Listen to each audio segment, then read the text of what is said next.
اس سے پہلے سورہ بقرہ کی مختلف آیات کا خلاصہ پیش کیا گیا، اور اس سے پہلے خاص جو آیت کریمہ رہیں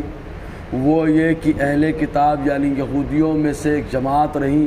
جو مسلمانوں کے ساتھ رہتی اور مسلمانوں کو کافر بنانے کی کوشش کرتی، اور یہ کوئی خیر خواہی کے طور پر نہیں بلکہ حسد اور جلن کے طور پر رہا۔ تو اللہ تبارک و تعالیٰ فرماتا ہے ان کو معاف کر دو، چھوڑ دو، یہاں تک کہ اللہ تعالیٰ کا حکم آ جائے۔ حتیٰ کہ صحابہ کرام کو جب یہ خبر لگی کہ یہودیوں کی جماعت یہ خالی صحابہ کے پاس اس لیے آتی ہے کہ صحابہ کرام کو اسلام سے ورغلائیں اور اسلام سے دور لے جائیں، حضور صلی اللہ علیہ وسلم کا مخالف بنائے اور اسلام کے اندر انتشار بپا کرے، جب صحابہ کو یہ خبر لگی تو اجتماعی طور پہ صحابہ کرام نے حضور صلی اللہ علیہ وسلم کی بارگاہ میں جا کر عرض کیا، اے اللہ کے حبیب صلی اللہ علیہ وسلم،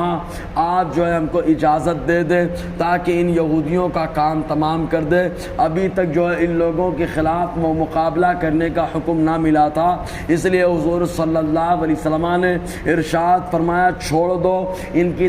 درگزر کرو یہاں تک کہ اللہ تعالیٰ کا حکم آ جائے۔ ہاں البتہ تم کو کیا کرنا چاہیے، تو تم اپنے اندر سوار پیدا کرو، نماز کے اندر سوار لاؤ، اور اس کے علاوہ زکوٰۃ اچھے سے نکالو اور بھلائیاں کرو تاکہ انتقال کے بعد سکون محسوس ہو۔ چنانچہ اللہ تعالیٰ ارشاد فرماتا ہے وَأَقِيمُوا الصَّلَاةَ، اور نماز قائم کرو، وَآتُوا الزَّكَاةَ، اور زکوٰۃ دو۔ چنانچہ اللہ تعالیٰ نے دونوں کو ساتھ ساتھ ذکر فرمایا، نماز اور زکوٰۃ کو عام طور سے ایک ساتھ رکھا۔ اس کی وجہ یہ ہے کہ اس میں بھی اللہ تبارک و تعالیٰ کی حکمت رہی کہ آگے چل کے منکرین زکوٰۃ نے جب زکوٰۃ کی فرضیت کا انکار کیا تو حضرت ابوبکر صدیق نے یہی بات پیش فرمائی اور ارشاد فرمایا کہ جو نماز اور زکوٰۃ میں فرق کرے گا کہ خالی نماز باقی ہے زکوٰۃ فرض نہ رہی تو میں ان لوگوں سے جہاد کروں گا۔ تو اللہ تعالیٰ نے ان دونوں کا ذکر ایک ساتھ فرمایا، اور رب فرماتا ہے وما تقدموا لانفسکم من خیر، اور جو بھلائی تم اپنے آپ کے لیے پیش کرو تجدوا عند اللہ، تم اس کو جو ہے اللہ کے پاس پاؤ گے، جو بھلائی تم آگے پیش کرو۔ چنانچہ حدیث پاک میں آیا لوگ یہ کہتے ہیں کہ آدمی کا انتقال ہو گیا، اس نے کیا چھوڑا؟ چنانچہ اللہ تبارک و تعالیٰ کے رسول نے فرمایا فرشتے یہ کہتے ہیں فلاں آدمی کا انتقال ہو گیا، اس نے اپنے آگے کیا پیش کیا؟ جو پیچھے چھوڑا وہ دنیا میں رہنے والی چیز ہے، اور جو آگے پیش کیا وہ آخرت میں کام آنے والی چیز ہے۔ چنانچہ اسی تعلق سے حضرت عمر رضی اللہ تعالی عنہ کا گزر جنت البقیع کے پاس سے ہوا تو آپ نے ارشاد فرمایا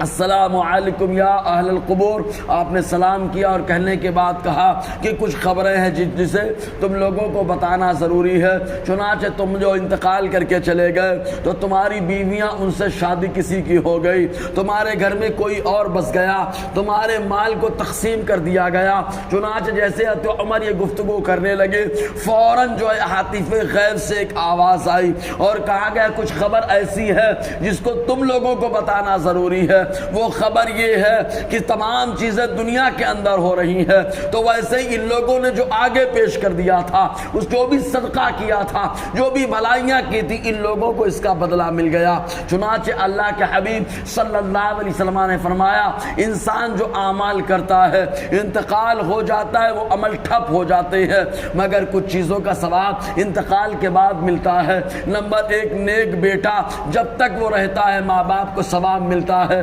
ایسے ہی صدقہ جاریہ ثواب ملتا ہے، علم جو پھیلایا اس کا ثواب ملتا ہے، جھاڑ جو لگایا اس کے نیچے بیٹھنے اور اس سے فائدہ لوگ حاصل کرتے ثواب ملتا ہے، قرآن جو لکھ دیا لوگ پڑھتے اس کا ثواب ملتا ہے، کنواں جو کھدوا دیا لوگ پانی استعمال کرے اس کا ثواب ملتا ہے۔ اس طریقے سے آقا علیہ السلام نے چند چیزوں کو بیان فرمایا تو پیچھے جو رہ جائیں اس کو کہا جاتا ہے جو چیزیں پیچھے چھوٹ گئی، اور جو پہلے کر دیا تو وہ یہ کہ اللہ تعالیٰ فرماتا ہے وما تقدموا لانفسکم من خیر، اور وہ بھلائی جو تم نے اپنے آپ کے لیے پیش کیا تجدوا عند اللہ، تم اس کو اللہ کے پاس پالو گے۔ ان اللہ بما تعملون بصیر، بے شک اللہ تبارک و تعالیٰ تمہارے اعمال کو دیکھ رہا ہے۔ آگے انشاءاللہ گفتگو رہے گی۔ اللہ تعالیٰ ہم سب کو فیضان قرآن